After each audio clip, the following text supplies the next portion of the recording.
Hello and welcome to this episode of HD Auto. It's a very special episode because it's the first in a series of such episodes where we'll be getting your questions related to cars, bikes, maintenance, and much more answered. But before I introduce a very special guest, I would like to say that the last 2 months have been very challenging for all of us. I hope everyone watching this is keeping safe, maintaining social distance, and for anyone who's lost a dear one, um, our heartiest, our deepest condolences from the HT and HT Auto family.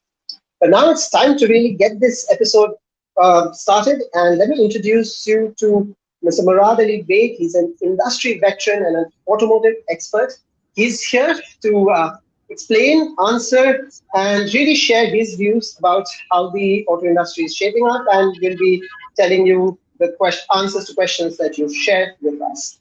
Uh, Murad, thank you so much for taking the time out and joining us today. Well, my pleasure to be with you. And you say the state of the industry, it could hardly be worse. Right now, with all the lockdowns all over India, most people are not using their cars or using them very little. So as a result, this is one of the worst times in our history as far as driving is concerned. So automatically, it's a bad time for cars, it's a bad time for the spares, is a bad time for bikes, is a bad time for... The bikes are not doing so badly because a lot of commuter bikes are being used for delivery of food and for many other things. But generally, as far as for people are concerned, for the industry, this is a bad time we're going through. I hope it will lift in the next month or two, though. Right. But before we start with the user questions, I have a question of my own. Clearly, since the pandemic emerged, there has been a sense that people want more options when it comes to personal mobility. Personal mobility has come up in a big way, but with the second wave, the way it's been and the way it continues to be, there is also a lot of concern for the average Indian middle class buyer to hold on to finances. Keeping both things, both spectrums on the board, how do you see the demand and supply in the months to come, assuming that we do get ourselves out of this second wave? How do you see the Indian auto industry shaping up in the months to come? Is there a rebound like we saw last year, or do you think that's being a little too optimistic?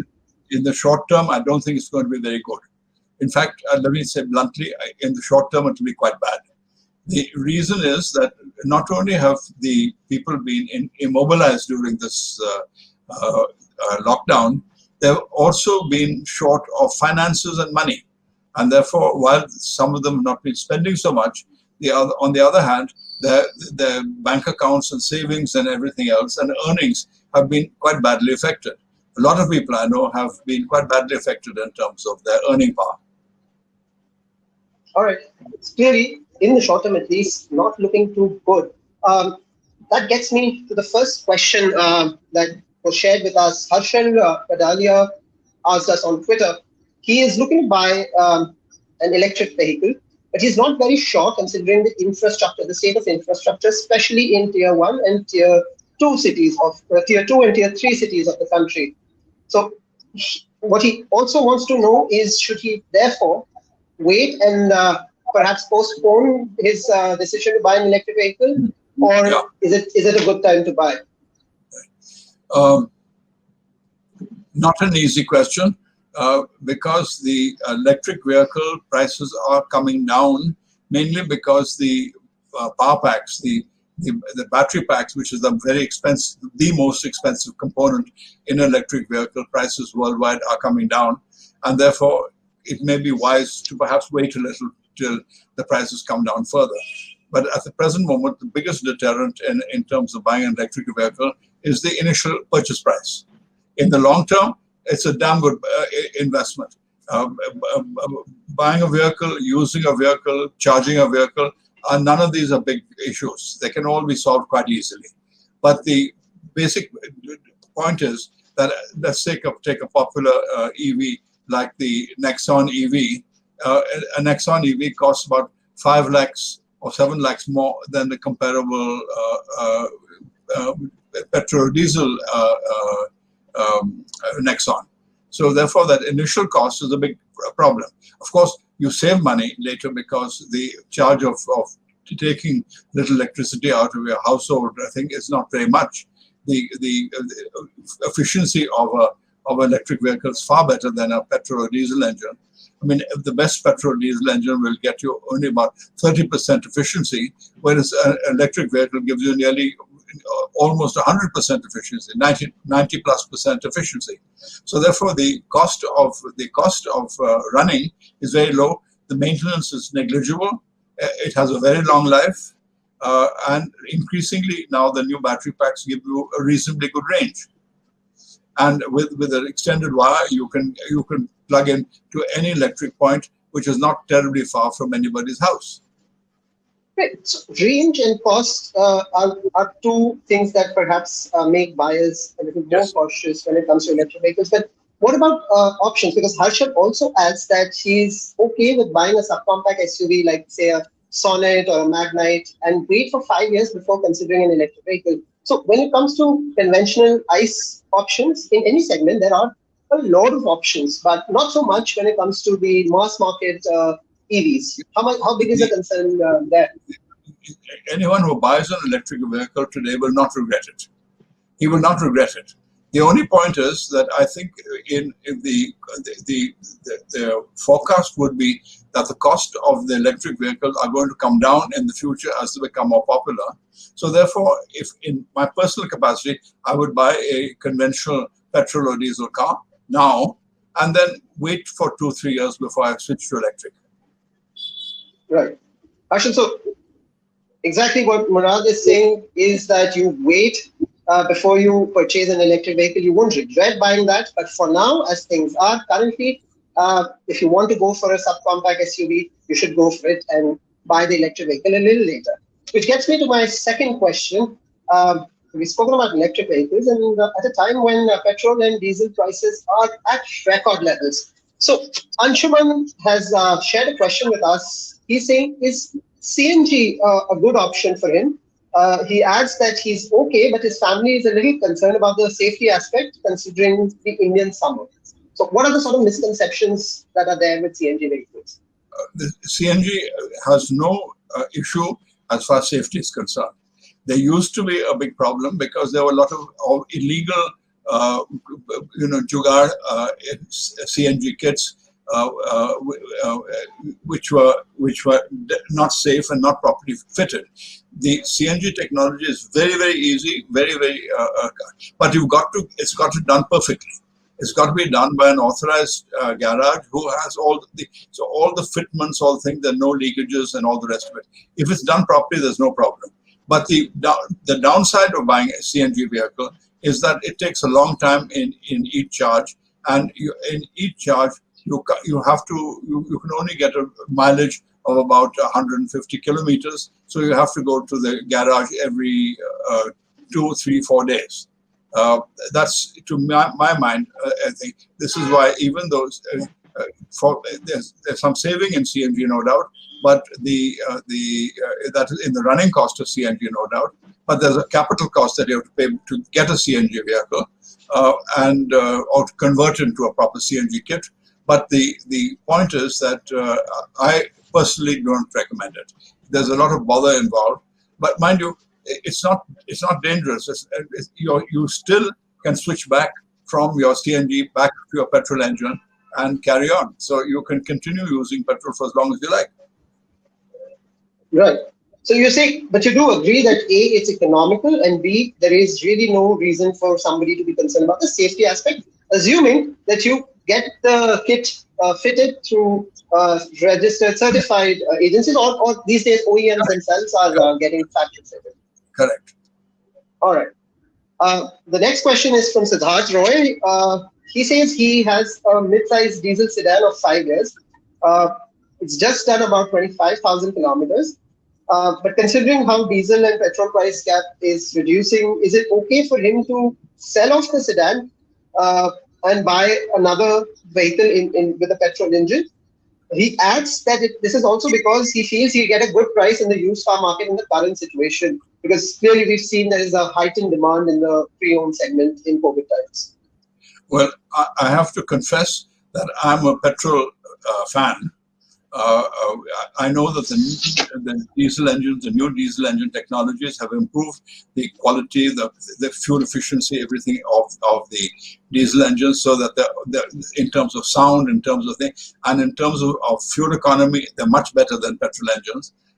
They're about 15–20% better than petrol engines. But the point is that the what you call low sulfur diesel that is now being actually costs more to make at the refinery end than petrol.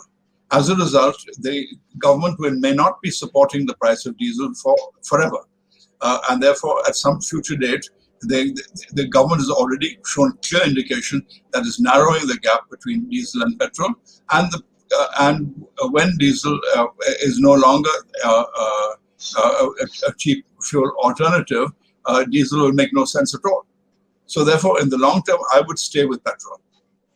Right. But overall, do you think for someone who can afford a new vehicle and already has a vehicle of, say, 4, 5, even 10 years perhaps, is now a good time to sell it off in the pre-owned market? It's a good time to sell it now while the prices are high. Once the price of diesel goes up, the resale value will go down.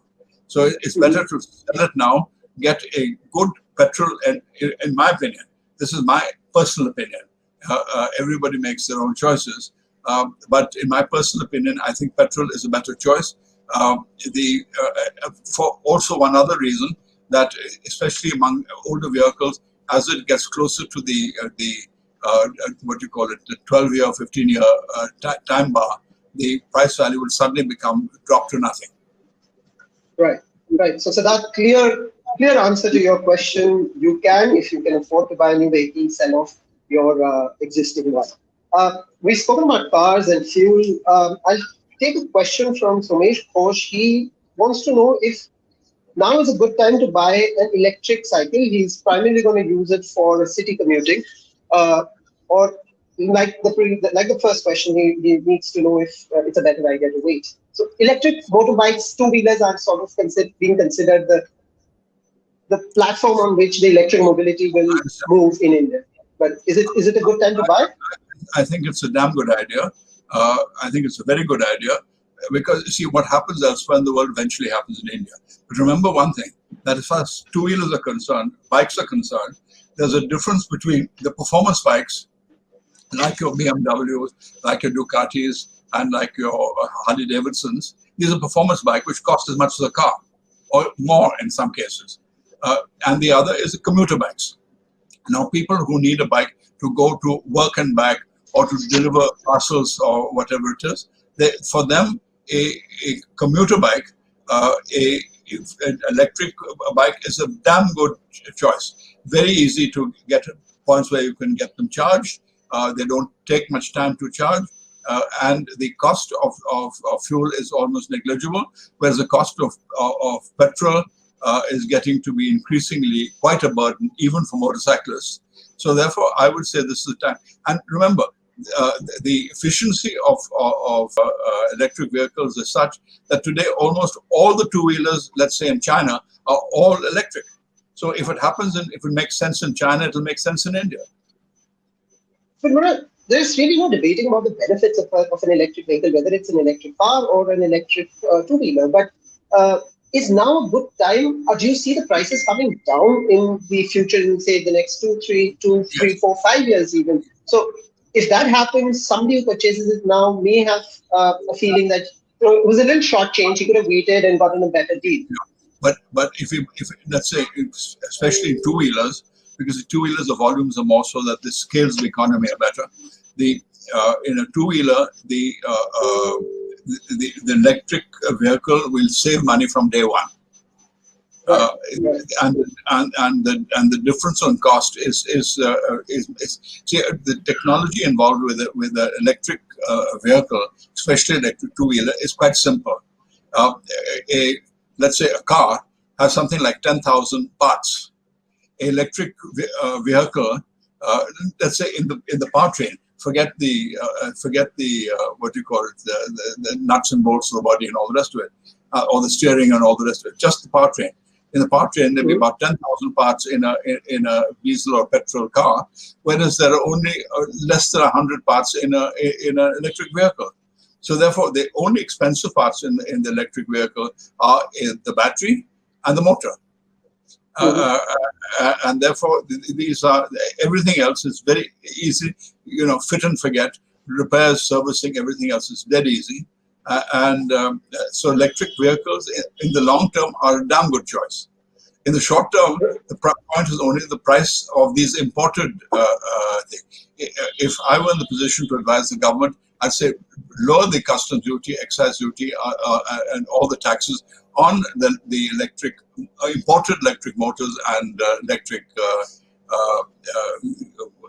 what do you call it, battery packs, so that this can become affordable straight away. Right. Somesh, also very valid points from Murad, but Somesh, it also depends on your need and how urgent it is. So if the need is very high right now, as Murad said, your electric scooter will start saving money for you right from day one. So, and there are a lot of options when it comes to. And you see, the simplicity of the electric vehicle is clear from the e-rickshaws we see all over the bloody place. We see e-rickshaws in every small town.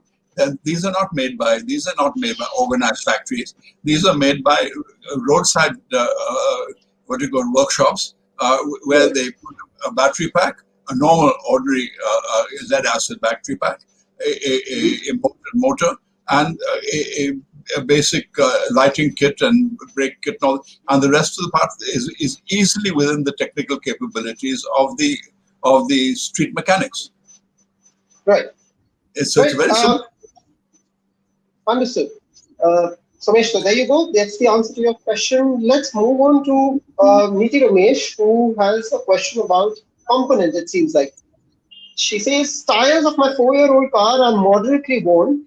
I would have replaced them, but there is currently no driving. So can I wait, or should I still change these tires? He's already used them 4 years. He should change the tires. You see, tires are not only, the life of a tire is not only based on its number of miles it's run. That's, of course, is the major factor.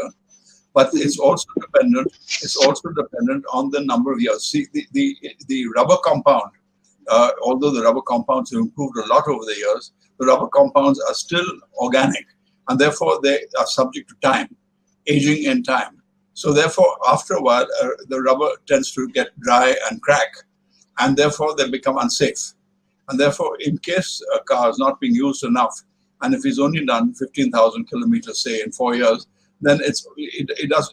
I mean, the tire can probably, in the normal course, go up to about 40,000 kilometers plus minus, depending on the use. But if I've had a tire for more than 4 years, or more than 5 years for sure, I would change them for safety reasons. Because you can, if you're going at any kind of speed, not even very fast, and you hit a pothole or something, a tire can burst. And nowadays we're using mostly tubeless tires. The tire burst is something that can be quite dangerous. Right. Murad, what if she's not driving the car in current lockdown? Can she wait till the time she actually gets the car out, lockdown restrictions ease, and then before actually taking the car out, then change it? I mean, we also keep hearing that even in a stationary car, tires need to be maintained. I doubt that she'll be in any danger in the short term, but as soon as it's convenient, I would get the tire. I would at least get the 2 front tires changed, because the maximum wear and tear comes on the front tires. Most new cars are front wheel drive, so the maximum traction comes there. All your braking force is moved to the front of the tire. Your steering force is in the front tire. So if you change the front 2 tires, you will be safe for quite a while. Right. Right. So Niti, our advice is to at least change the front 2 tires the moment you get back inside your vehicle and you start driving again, once obviously the lockdown restrictions ease off. Now, moving to our final question, we just have time for one more. Harpreet Lamba, he wants to know that he's always wanted to put Napa leather seats in his car, but most people have advised him against it, considering the heat, the humidity of Indian conditions. No, repeat that question. He wants to put Napa leather seats in his car, but a lot of people have advised him against it because of the heat and humidity.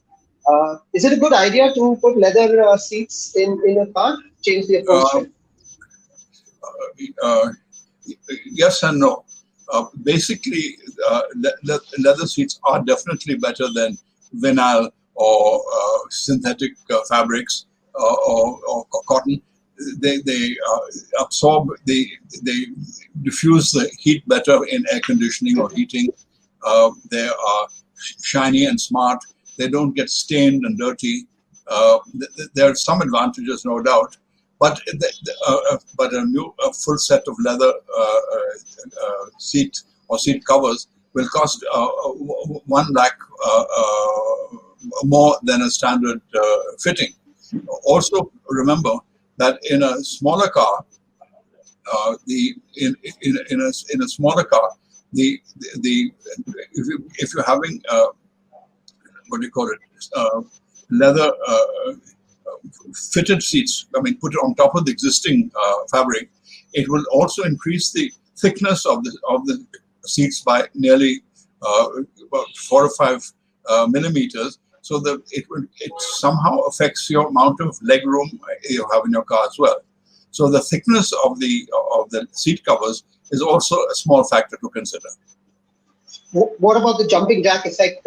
When a car is parked under the sun for quite a long time, the moment you step inside, leather seats tend to get heated really quick. So there's a sense of discomfort. Leather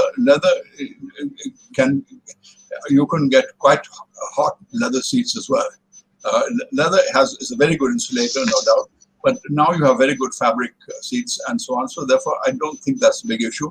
And let's face it, every driver gets used to his car. He knows the tricks. Right. So, awesome. That's probably the exact thing that Harpreet wanted to know, because he seems to be really interested in those seats. So just to sum up what I've understood, and I hope everyone who asked the questions have gotten from this session, is that electric vehicles clearly are the future. There is a whole lot of benefit.